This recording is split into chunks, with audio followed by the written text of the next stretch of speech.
Hey, and welcome back again to another monthly solar stats video for my 9 kilowatt hour system here in the UK.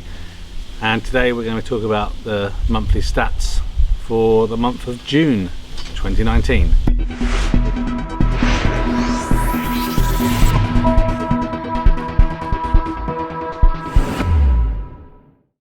So I thought I'd start this video by doing it outside. It was sunny a minute ago, now it looks like it's going to rain, and there's mason bees and all sorts of things doing the rounds, but we'll see how we get on. Might be a little bit slower than usual. I'm doing everything with one hand. As mentioned in previous videos, I had some hand surgery recently, so I'm still recovering from that. So a few things to talk about as we kind of look at June 2019.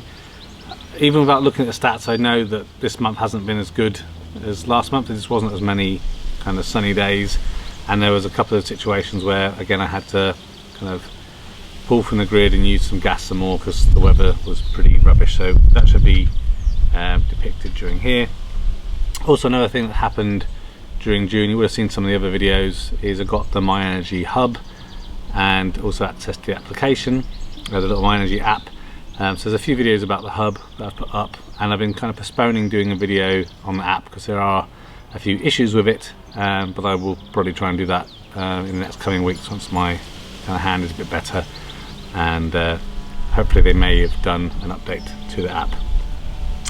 Also in that time, obviously continued to have another bill from My Energy, and that's how I also know that the usage over the month hasn't kind of been that great. So my bill for June, my electricity costs were £15.48 and my gas costs were £8.11, so not massive, so a total of £23.59. And my average electricity costs, based on most of it happening during off-peak and filling up the battery, was £7.18 per kilowatt, so not too bad. There was an instance where the power did fully charge overnight, and then the weather was amazing the next day, but in general it works pretty well. So still happy with how the power was working. The Octopus Energy Go tariff is still kind of saving me a good amount of money. So let's look at what we had predicted for the month. Another thing that happened this month, actually, I noticed that my roof was leaking, and I think it, well, I thought it was because of where the solar panels had been installed and some kind of damage to the felting. So the solar guys from Forever Green Energy did come out, go up in the loft, seal up some holes and kind of adjust some of the slate tiles that had moved slightly, and we'll see what happens. I had leaking in 3 of the rooms, all on the side where the solar is, so hopefully they fix that, but obviously we won't know until we get some real kind of torrential downpours again like we had in June. So let's get this spreadsheet to open and we can talk about where we are. So predictions for June was some predictions for June was 1,110 kilowatt hours was the estimate from the solar company. My estimate's 1,009 kilowatt hours for June, and so we will switch to the other screen and then we can look at how things have really performed. Okay, so before we get started, we can see straight away when we look at the comparative energy generation, we can see already there that June was much lower than May. In fact, it was only slightly better than April, so a bit disappointing. Really hoping for a better July. And we can see it's not long now until we kind of get into early August, when we'll then have had the system for a full 12 months. I can get an idea of how it's performing over the year and what my estimated payback is going to be. So if we look here for a month, so we can see here we were hoping for, was it 1,009-ish, we only generated 946.06 kilowatt hours, so quite a bit short than estimates. And again, I'm not surprised because the weather was pretty crap here in June. In terms of self-consumption, able to self-consume 89% of that, so that's 841 kilowatt hours, and we exported a massive 105.05 kilowatt hours, so 11% of my generation was exported. In terms of consumption, we consumed 970 kilowatts, so again 841 of those was kind of created by ourselves and used, and we imported 129.51. so if we look at the difference, we exported 11%, imported 13%, so really the offset of that is only 2% imported. So not what I was really hoping for. I was hoping to really not be importing hardly anything, but we're still seeing this kind of weather crapness here in the UK, which means could not be kind of properly off-grid what we're charging the car and everything. So we can see as we look through here, I still didn't beat my best solar day. That was still in May. Had a massive amount of import on the 15th. I think I had a work trip that came up there, so I had to charge the car a little bit more. But yeah, we can see it's kind of odd month. It started off quite good. The middle bit was a bit crap. It started to get a bit better, then it went bad again, and then good again towards the end of the month. And the best generation day was 52.886 kilowatt hours. Oh, got done by a bee. So let's jump through on the day-to-day and see how things are looking.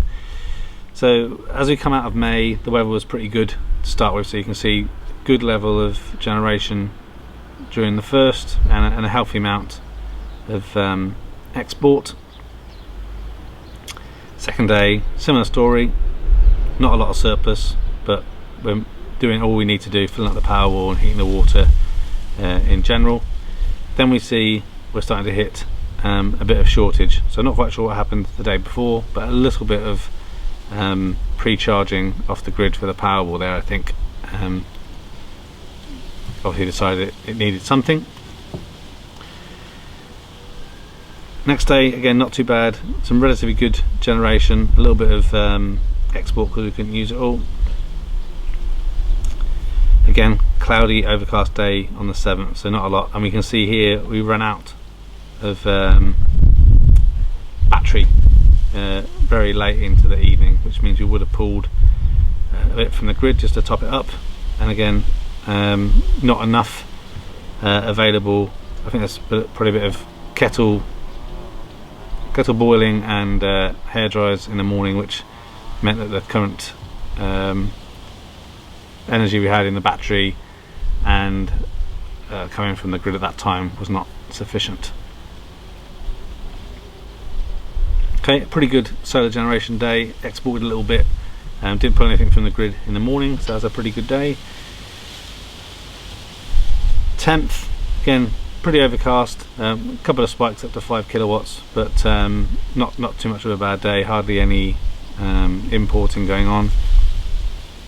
Crap day on the 11th. We can see there that we just can't meet our needs. The battery is depleted and not enough solar, so when we start to do some cooking about 5:30, we're having to pull from the grid and then all the way through into the evening. And obviously then the next day we're topping up a little bit from the grid into the battery in the hope that we kind of have some generation during the day. This is a good example where in general the Powerwall is doing quite a good job of not overfilling, and we're able to fill it up again, but we did run out again into the evening, which means we have to pull from the grid once again. So you can see it's only a small kind of peaked charge that goes into the Powerwall, and then the forecast says that we should be able to kind of fill it up ourselves, and we did. So with 18.34 kilowatt hours we would have been able to fill the Powerwall then, and it got us through most of the night. But then, knowing that the forecast was not looking so good, it's pulled from the grid again for a couple of hours, just to kind of give us what we need to get through the day. Okay, here I am charging the car and I think heating the water, and obviously it's going into the Powerwall, so I've got a trip that I need to take care of, hence the big spike. But again, all happening off peak, so at 5 pence a kilowatt, so a more efficient way to charge the car and everything. And then obviously for the rest of the day we're not too bad. 16th, again a few spikes to try and kind of cycle the Powerwall as well as kind of get some energy in there that we need. There may have actually also been a bit of car conditioning going on there, I'm not quite sure. It's a bit of a strange couple of spikes there early in the morning, but then overcast-ish day, but a couple of full 6 kilowatt spikes there, so a little bit of possibly mild clipping happening at the top on that day. 16th starts off pretty good, and we can see we're getting a good amount of solar, so this is like by 8 o'clock we're hitting 6 kilowatts already, which is pretty awesome. Then it's pretty overcast throughout the rest of the day, so not amazing generation really.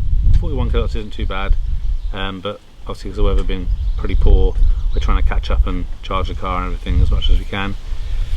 Weather starts to get better a bit now, so 18th isn't too bad. Good, reasonably good generation for what we're looking for. We continue to be overcast though most of this week, so again we're consuming pretty much everything that we're generating. On to the 20th, again pretty overcast, utilising most of it, but there is a little bit of export, 4.52 kilowatt hours of export there on the 20th. Finally a good day, so we can see a really good curve starting off in the morning. So again by 8 o'clock we're up to clipping speed, but then we got quite overcast throughout the day. When it gets to about 1:15, this is then when the sun starts to go around the side of my house, and so the panels start to get less efficient, but it's obviously quite cloudy because it's not a nice curve peaking off the end there. But a good generation, 50.91 kilowatt hours throughout the day, so able to fully charge the Powerwall, heat the water and a bit into the car as well. Next day much better, not as smooth a curve but a consistent curve in the morning, but then overcast after lunchtime, but we had plenty of surplus anyway, so 52.89 kilowatt hours there.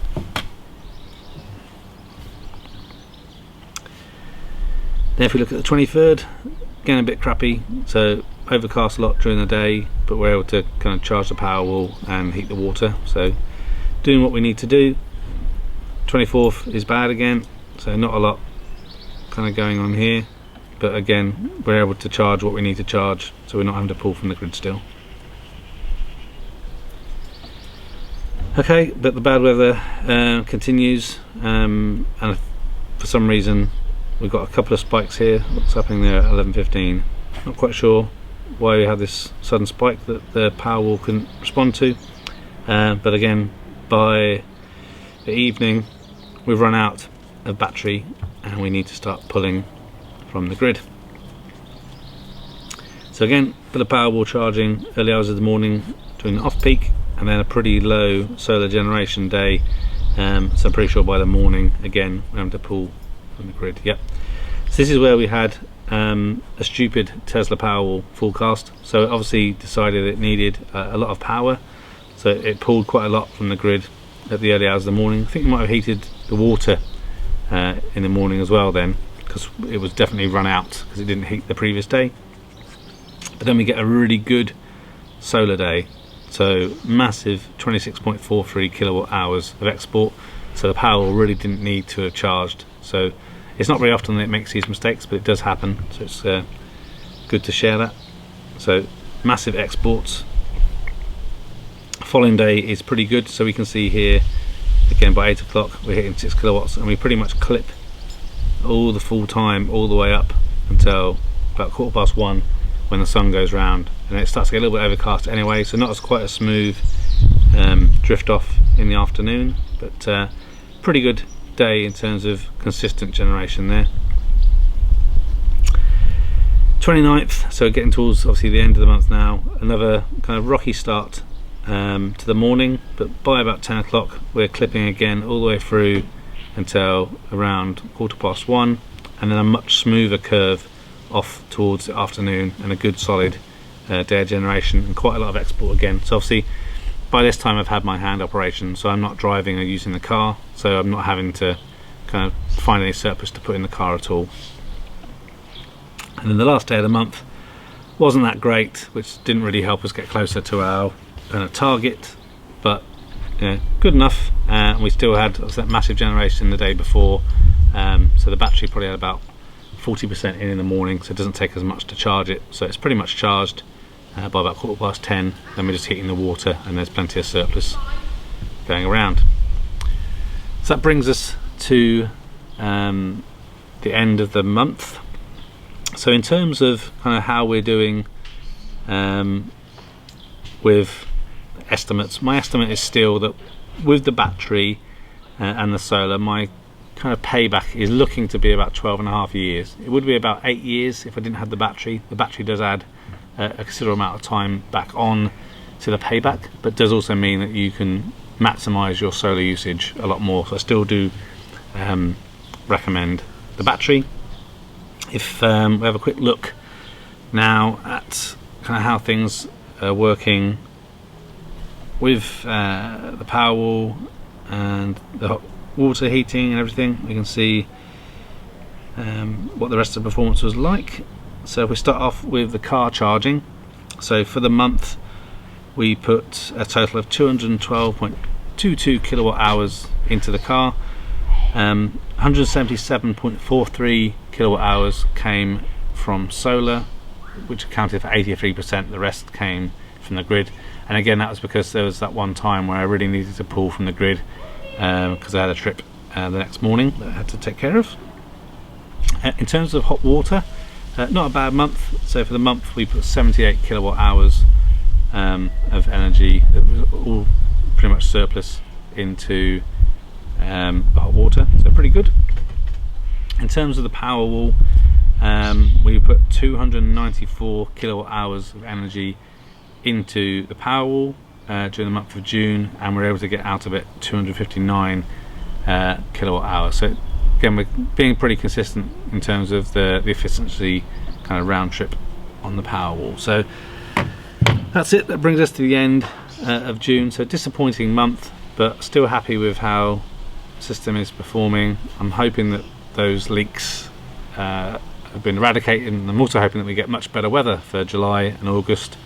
I'm really hoping for over a megawatt over the next month of July and August, and then we're going to be in a really good place to, I think, be on track with the payback for the system and able to continue to charge the car and everything. So yeah, good things. If you have any questions about the performance, please leave comments down below in this video. Also interested about how your system has performed, so what your generation was like, if you got a battery, what the efficiency was like, how much you put into water or charging a car, all this stuff. Interested in your opinions as well. Also, if you're interested in gaming, I've now started doing a bit of gaming every now and then on Twitch, so Twitch TV. I'll put a link for that in the description as well. And I've just set up yesterday a Discord channel, which is basically a real-time chat channel, so we can help have discussions about all this solar and tech geekery in real time with your fellow Spectrum Geeks watchers. Thanks for watching this video. A thumbs up would be really appreciated. If you're interested in other geek type videos, please consider subscribing to Spectrum Geeks. Why not also follow us on Facebook, Instagram and Twitter. And before you leave, why don't you check out one of these other videos that may be of interest. Thanks again for watching.